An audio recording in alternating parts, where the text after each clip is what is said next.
Dans cette capsule, nous allons trouver l'aire totale d'un solide décomposable.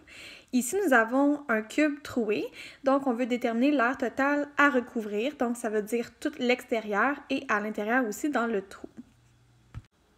Donc, allons écrire la formule. Nous avons l'aire totale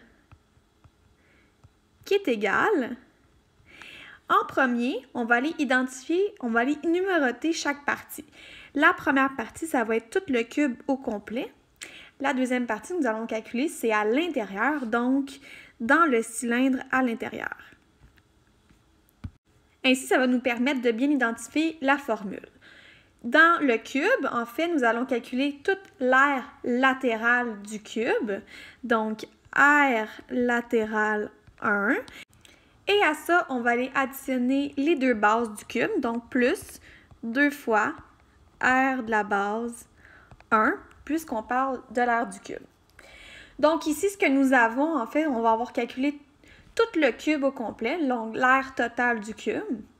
Par contre, il y a une partie ici que je vais mettre en bleu qui correspond au trou qui transperce le cube. Donc, à toute l'aire totale qu'on a calculée, il faut enlever de chaque côté ici la partie qu'on n'a pas besoin de calculer dans toute l'aire totale du cube. Donc, de chaque côté, à quoi correspond cette partie en bleu?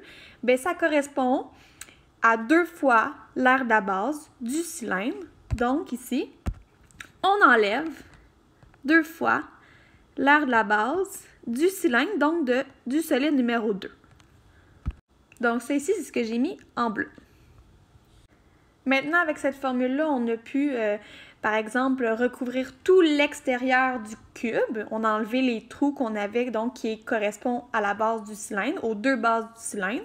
Mais on peut aller aussi recouvrir à l'intérieur du cylindre. Donc, ceci ici, que je vais mettre en rouge, bien, ça correspond à l'aire latérale du cylindre. Donc, je vais aller pouvoir l'additionner à ma formule. Donc, plus aire latérale du cylindre, donc du solide numéro 2, que j'avais mis en rouge. Maintenant, on va aller remplacer avec les formules.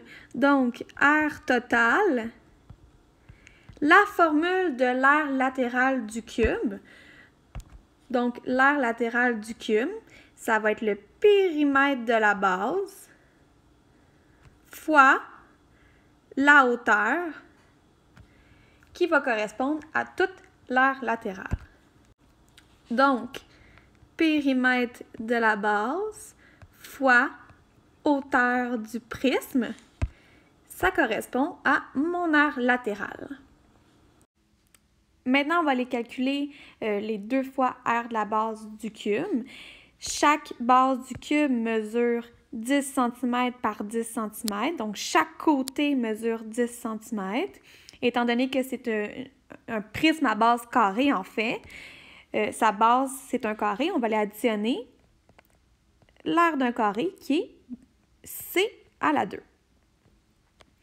On enlève maintenant les deux parties en bleu, donc qui correspondent à 2 disques, qui sont les bases du cylindre.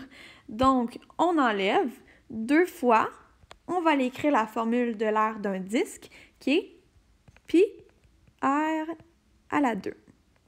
Donc, ça, c'est ce que j'avais mis en bleu.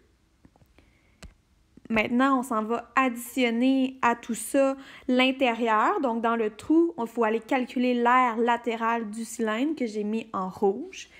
La formule de l'aire du cylindre, c'est C fois H, donc circonférence fois hauteur du cylindre.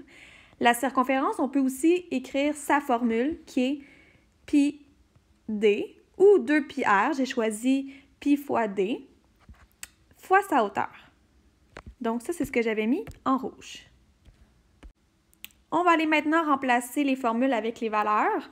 Donc, aire totale égale le périmètre de la base. Donc, la base, on avait dit tantôt que chaque côté mesure 10 cm vu que c'est un cube. Donc, 10 fois 4, on a 40. Et encore une fois, c'est un cube, donc la hauteur mesure aussi 10 cm, donc fois 10. Plus 2 fois c à la 2, c'est un cube. Chaque côté mesure 10 cm, donc pour la base du cube, 2 fois 10 à la 2. On enlève les deux disques que j'avais mis en bleu. Donc, 2 pi. Et là, pour le rayon, bien, on a la valeur du diamètre qui est de 5 cm. Donc, pour le rayon, on va faire 5 divisé par 2. Donc, le rayon vaut 2,5 à la 2 ici pour la formule. Plus pi d, on vient de voir que le diamètre de la base, c'est 5 cm. Donc, plus pi fois 5. Et la hauteur du cylindre, bien, ça correspond en fait à la distance entre les deux bases du cylindre, donc les deux 10 en bleu. Et cette distance-là, bien, c'est la mesure du côté du cube qui est de 10 cm, donc fois 10. On prend la calculatrice et on calcule 40 fois 10, 40 fois 10, plus 2 fois 10 à la 2, plus, bien, moins, excusez-moi, 2 pi fois 2,5 exposant 2, plus pi fois 5 fois 10. Avec la calculatrice, on arrive, il faut arrondir parce que on a des pi, donc on veut deux chiffres après la virgule vu que c'est la réponse finale. 717, deux chiffres après la virgule, ça donne 809 dans la calculatrice. Donc, si je veux deux chiffres après la virgule, j'arrondis à 81. Et on est en centimètres carrés. En résumé, donc on a 4 étapes. La première étape, on écrit la formule avec est-ce que je calcule l'aire latérale, l'aire de la base, qu'est-ce que je dois enlever et on est dans quel solide, donc 1 ou 2. Par la suite, je remplace avec les formules, donc périmètre de la base fois la hauteur du prisme ici. L'aire d'une base d'un carré, c'est C à la 2. On en a deux bases, donc 2. Et on remplace le reste aussi. Troisième étape, on écrit les valeurs de chaque. Donc, le périmètre de la base, c'est 40. La hauteur du prisme, c'est 10. On fait ça pour toutes les formules. On calcule avec la calculatrice et on n'oublie pas le symbole parce qu'on a arrondi. Deux chiffres après la virgule parce que c'est la réponse finale. Et l'unité de mesure qui est centimètre carré.